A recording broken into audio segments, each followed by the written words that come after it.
RMS Titanic. সেই সময় এটি ছিল বিশ্বের সবচেয়ে বৃহত্তম আর বিলাসবহুল জাহাজ। এটি এমন একটি জাহাজ ছিল যে জাহাজটি সম্পর্কে দাবি করা হয়েছিল এটি কখনোই ডুববে না। কিন্তু যাত্রা শুরুর মাত্র 2 দিন পর থেকেই জাহাজটি আইসবার্গ সম্পর্কিত সিগন্যাল পেতে শুরু করে। কারণ টাইটানিক আটলান্টিক পাড়ি দিচ্ছিল আর আটলান্টিক ছিল বরফে পরিপূর্ণ। যেহেতু বলা হয়েছিল এই জাহাজটি কখনোই ডুববে না, তাই ক্যাপ্টেন 2বার এর দিক পরিবর্তন করলেও কখনোই গতি কমাননি। আর অবশেষে 1912 সালের 14 এপ্রিল পুরো বিশ্ব দেখেছিল টাইটানিকের শেষ পরিণতি। হ্যালো এভরিওয়ান, আমি আফরিন। আজকের এই ভিডিওতে আমি আপনাদের সাথে টাইটানিক সম্পর্কিত সকল ইনফরমেশন এবং টাইটানিককে ঘিরে যা যা কন্ট্রোভার্সি রয়েছে সেগুলো শেয়ার করব। চলেন তাহলে শুরু করা যাক। 1912 সালের 10 এপ্রিল টাইটানিক তার যাত্রা শুরু করে। টাইটানিক ইংল্যান্ডের সাউদাম্পটন থেকে নিউ ইয়র্কের দিকে যাচ্ছিল। টাইটানিকে সব ধরনের যাত্রী ছিল, বড় বড় সেলিব্রিটি স্টার থেকে শুরু করে বিভিন্ন ধরনের শিল্পপতি, এমনকি অভিবাসীরাও ছিলেন। জাহাজটি পরিচালনার দায়িত্বে ছিলেন 62 বছর বয়সী senior captain Edward John Smith. Passenger, public এবং মিডিয়ায় এই জাহাজটিকে ঘিরে প্রচুর পরিমাণে এক্সাইটমেন্ট ছিল। টাইটানিক প্রায় 269 মিটার লম্বা এবং 53 মিটার উঁচু ছিল। এটি কেবল বিশ্বের সবচেয়ে বৃহত্তম জাহাজই ছিল না, বিলাসবহুল হিসেবেও এই জাহাজটি ছিল বিস্ময়কর। সেই সময় এই জাহাজটি নির্মাণে খরচ হয়েছিল $7.5 মিলিয়ন, বর্তমান সময়ে এসে যার মূল্য প্রায় $400 মিলিয়ন কাছাকাছি। বিলাসবহুল এবং লাক্সারির দিক থেকে এই জাহাজটি যে কোনো 5 স্টার হোটেলকেও হার মানাতে সক্ষম ছিল। দুটি বিশাল সিঁড়ি, heated swimming pool, Turkish bath, electric bath, একটি জিম, একটি স্কোয়াশ কোর্ট, 4টি রেস্টুরেন্ট এবং একটি গ্রন্থাগারও সেখানে ছিল। এই জাহাজটি নির্মাণে এমন সব সেফটি ফিচার্স ইউজ করা হয়েছিল যার ফলে এই জাহাজটি কখনোই ডুববে না বলে মনে করা হতো। এই জাহাজটি নির্মাণ করেছিল হোয়াইট স্টার লাইন নামের একটি কোম্পানি। এই কোম্পানির ভাইস চেয়ারম্যান জাহাজটিকে নিয়ে এত বেশি আত্মবিশ্বাসী ছিলেন যে তিনি জনসম্মুখে এসে বলেছিলেন এই জাহাজটিকে কখনোই ডোবানো যাবে না। কিন্তু যাত্রা শুরুর মাত্র 2 দিন পর 1912 সালের 12 এপ্রিল থেকে টাইটানিক আইস ওয়ার্নিং পেতে শুরু করে। আমেরিকায় পৌঁছানোর জন্য টাইটানিক আটলান্টিক মহাসাগর পাড়ি দিচ্ছিল এবং এই যাত্রাপথ ছিল বরফে পরিপূর্ণ। সেখানে বরফের বড় বড় পাহাড় ছিল যেগুলো ছিল ডেঞ্জারাস। এই ওয়ার্নিং ছিল খুব স্বাভাবিক একটি বিষয়। আটলান্টিকে চলাচলকারী জাহাজগুলো প্রায়শই তাদের আশেপাশে চলাচলকারী জাহাজগুলোকে রেডিওর মাধ্যমে আইসবার্গ সম্পর্কিত সংকেত পাঠায়, যাতে তারা সতর্কতা অবলম্বন করতে পারে।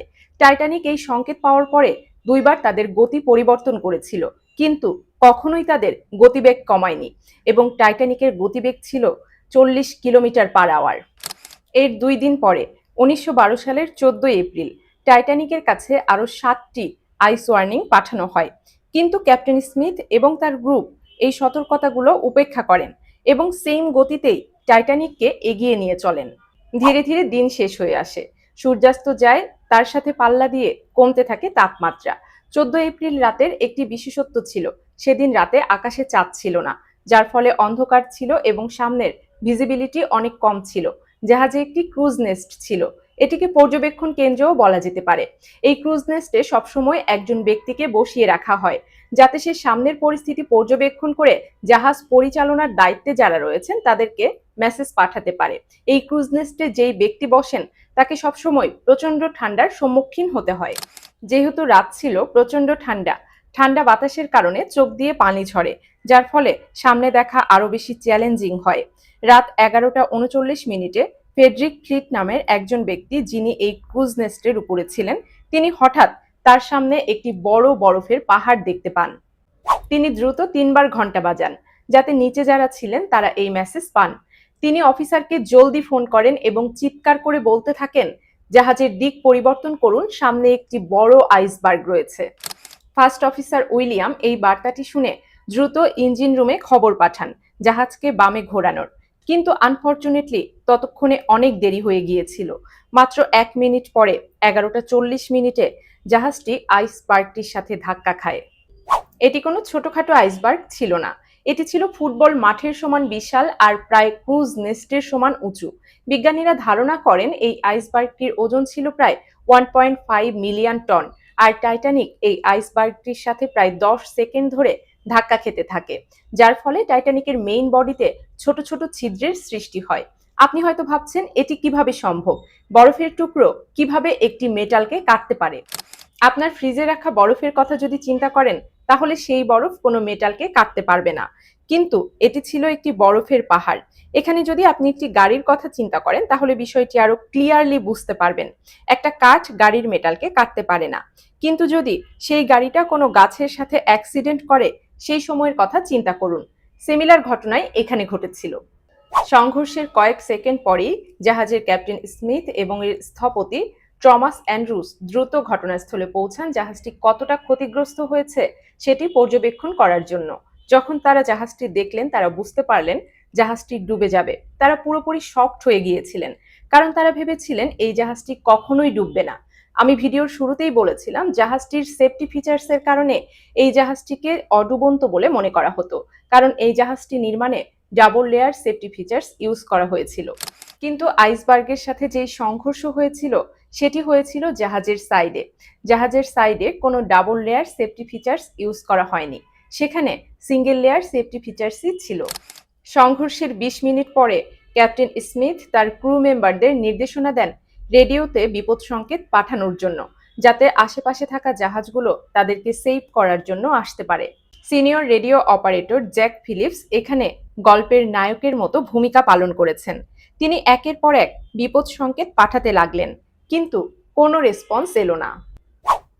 তবুও তিনি ক্রমাগত একের পর এক বিপদ সংকেত পাঠিয়ে গেলেন, আর অবশেষে 20 মিনিট পরে রাত 12:20 আরএমএস কার্পেথিয়া নামের একটি জাহাজ, যেটি টাইটানিকের কাছাকাছি ছিল, সেই জাহাজ থেকে সাড়া পাওয়া গেল এবং সেই জাহাজের রেডিও অপারেটর টাইটানিকের রেডিও অপারেটরের সাথে যোগাযোগ করলেন। সেখানে জানতে পারলেন যে টাইটানিক বিপদগ্রস্ত হয়েছে এবং তারা সিদ্ধান্ত নিলেন তারা টাইটানিককে রেস্কিউ করতে আসবে। কিন্তু প্রবলেম ছিল, এই জাহাজটি কাছাকাছি থাকলেও দূরত্ব ছিল প্রায় 107 কিলোমিটার।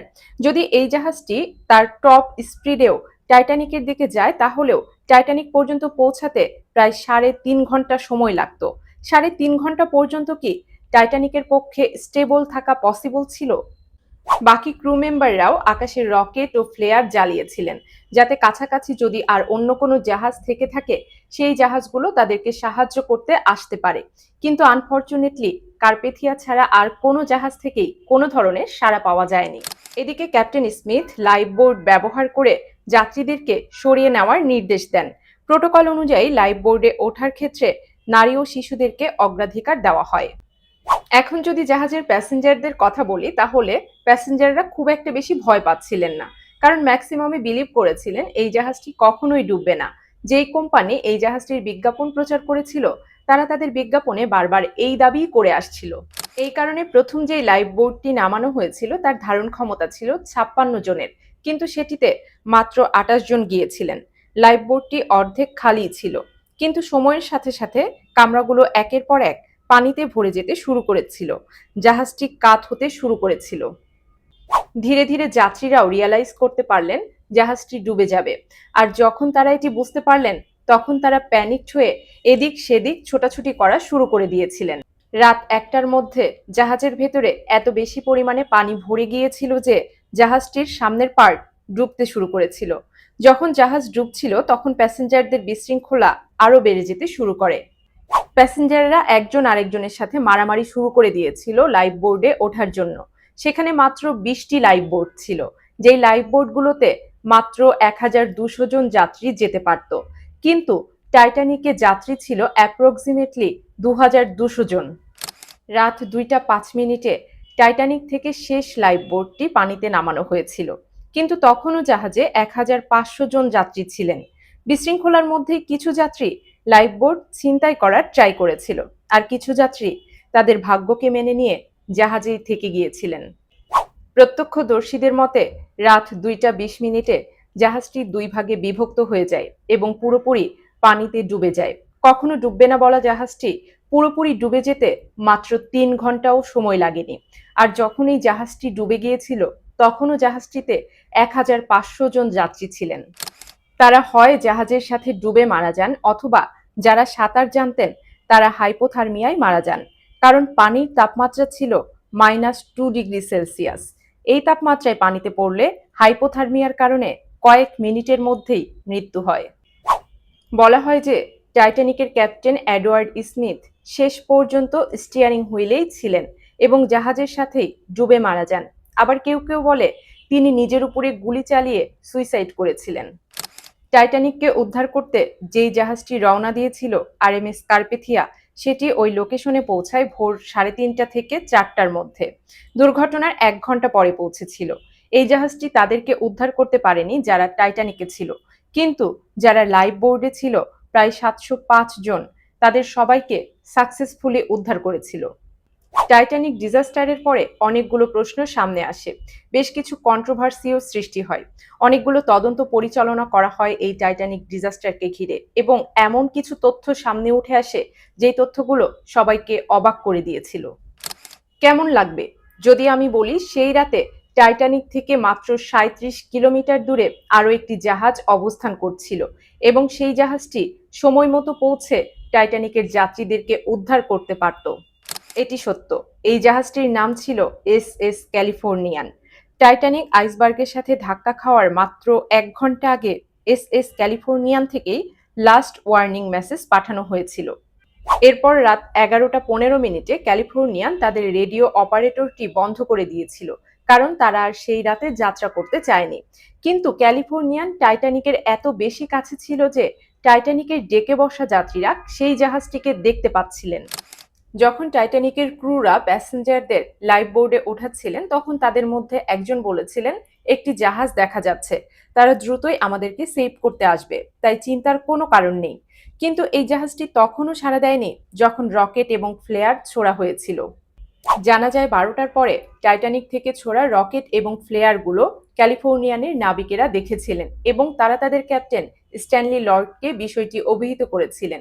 কিন্তু তাদের ক্যাপ্টেন বলেছিলেন, এই বিষয়টি নিয়ে উদ্বেগের কিছু নেই, বিষয়টি কোনো বিপদ সংকেত নয়, বরং টাইটানিকের ধনীরা সেখানে পার্টি করছেন। যদি সেদিন ক্যালিফোর্নিয়ানের ক্যাপ্টেন এই বিপদ সংকেতগুলোকে সিরিয়াসলি নিতেন, তাহলে টাইটানিকের অনেক যাত্রীকে বাঁচানো যেত। পরের দিন সকালে তারা যখন তাদের রেডিও চালু করেন, তখন তারা টাইটানিক থেকে এসওএস কল পান। তারা ঘটনাস্থলে পৌঁছান, কিন্তু ততক্ষণে অনেক দেরি হয়ে গিয়েছিল। তারা সেখানে গিয়ে কেবল পানিতে ভাসমান মরদেহ দেখতে পান। টাইটানিক ডিজাস্টারের পরে যেই দুটি তদন্ত পরিচালিত হয়েছে, সেই দুটি তদন্তেই ক্যালিফোর্নিয়ানের ক্যাপ্টেনের উপরে দায়ভার চাপানো হয়েছে। কিন্তু এত বড় একটা ডিজাস্টারের পেছনে কেবল একজনকেই কি সব দায় দেওয়া যায়? অন্যদেরও দায় ছিল। আমি লাইফ বোর্ডের কথা বলেছিলাম, সেখানে পর্যাপ্ত পরিমাণে লাইফ বোর্ড ছিল না, কারণ যেই কোম্পানি জাহাজটি বানিয়েছিল তারা তো ভেবেছিল এই জাহাজটি কখনোই ডুববে না, তাই লাইফ বোর্ড দরকার নেই। তাছাড়া টাইটানিকের ক্যাপ্টেন নিরাপত্তা মহড়া পরিচালনা করেননি। যেই দিন টাইটানিক আইসবার্গের সাথে ধাক্কা খেয়েছিল, সেই দিনে একটি নিরাপত্তা মহড়া পরিচালনার কথা ছিল, কিন্তু ক্যাপ্টেন সেটিকে ক্যান্সেল করে দেন, কারণ তিনি ভেবেছিলেন এইসবের কি দরকার, টাইটানিক তো অডুবন্ত। পরবর্তী ভুলটি ছিল স্টিয়ারিং হুইলে থাকা স্টিয়ারম্যান রবার্ট হিসেন্সের। সেই রাতে যখন আইসবার্গের অ্যালার্ম বেজে উঠেছিল, তখন ডেকে থাকা অফিসার ইনস্ট্রাকশন দিয়েছিলেন জাহাজকে বামে ঘোরানোর। কিন্তু প্যানিকের কারণে রবার্ট হিসেন্স মেসেজটিকে মিসআন্ডারস্ট্যান্ড করেন। তিনি জাহাজটিকে ডান দিকে ঘোরান। ভুল ডিরেকশনে জাহাজটিকে ঘোরানোর ফলে সেটি আইসবার্গের আরও কাছাকাছি চলে গিয়েছিল। যতক্ষণে তিনি এই বিষয়টি রিয়ালাইজ করতে পারেন, ততক্ষণে অনেক দেরি হয়ে গিয়েছিল। ব্রিটিশ ইনকোয়ারি থেকে জানা যায় টাইটানিককে অনেকবার আইসবার্গ সম্পর্কে সতর্ক করা হয়েছিল, বারবার তাদেরকে সাবধানে চলার জন্য বলা হচ্ছিল, কিন্তু তারপরেও জাহাজটি তার পূর্ণ গতিতে চলছিল। ক্যাপ্টেন কেন তার গতি কমাননি, এই বিষয়ে অনেকগুলো থিওরির কথা বলা হয়েছে। সবচেয়ে পপুলার একটি থিওরিতে বলা হয়েছে জাহাজের নির্মাতা সংস্থা স্টারলাইনের সিইও এবং চেয়ারম্যান জোসেফ ব্রুস জাহাজের ক্যাপ্টেন স্মিথকে প্রভাবিত করেছিলেন জাহাজের গতি না কমানোর জন্য। ক্যাপ্টেনের উপরে প্রেশার ক্রিয়েট করেছিলেন যে তার প্রথম সমুদ্র যাত্রা মাত্র 6 দিনের মধ্যেই কমপ্লিট করতে হবে, যাতে পূর্বের সব রেকর্ড ব্রেক করা যায়, যাতে পুরো বিশ্বের সামনে এটি প্রেজেন্ট করা যায় যে টাইটানিক কেবল দামি আর সবচেয়ে বড় জাহাজ না, একই সাথে সবচেয়ে দ্রুতগামী জাহাজও। কিন্তু টাইটানিক ডিজাস্টারের পরে এই ইন্ডাস্ট্রি ফুললি চেঞ্জ হয়ে গিয়েছিল। ভবিষ্যতে এই ধরনের ডিজাস্টার এড়াতে ইন্ডাস্ট্রিতে অনেকগুলো রুলস, রেগুলেশন আর স্ট্যান্ডার্ড সেট করা হয়েছিল। টাইটানিক সমুদ্রের নিচে ডুবে যাওয়ার পরে পানির ভেতরে এর ধ্বংসাবশেষ খুঁজে পেতে 70 বছরেরও বেশি সময় লেগেছিল। 1985 সালে সমুদ্রের ৩,৮০০ মিটার গভীরে জাহাজটির দুটি আলাদা আলাদা অংশ পাওয়া গিয়েছিল ৬০০ মিটার দূরত্বে। ধীরে ধীরে পানির নিচে এই জাহাজটি ক্ষয় হয়ে যাচ্ছে। বিভিন্ন ধরনের ব্যাকটেরিয়া ক্রমাগত জাহাজের মেটালগুলোকে খেয়ে চলেছে। ধারণা করা হয় 2030 সালের মধ্যে এই জাহাজের অস্তিত্ব পুরোপুরি পৃথিবী থেকে বিলীন হয়ে যাবে। আজকের এই ভিডিওতে আপনাদের সাথে টাইটানিক সম্পর্কিত সকল ইনফরমেশন শেয়ার করার চেষ্টা করেছি। দেখা হচ্ছে নেক্সট ভিডিওতে। সেই পর্যন্ত সবাই ভালো থাকুন।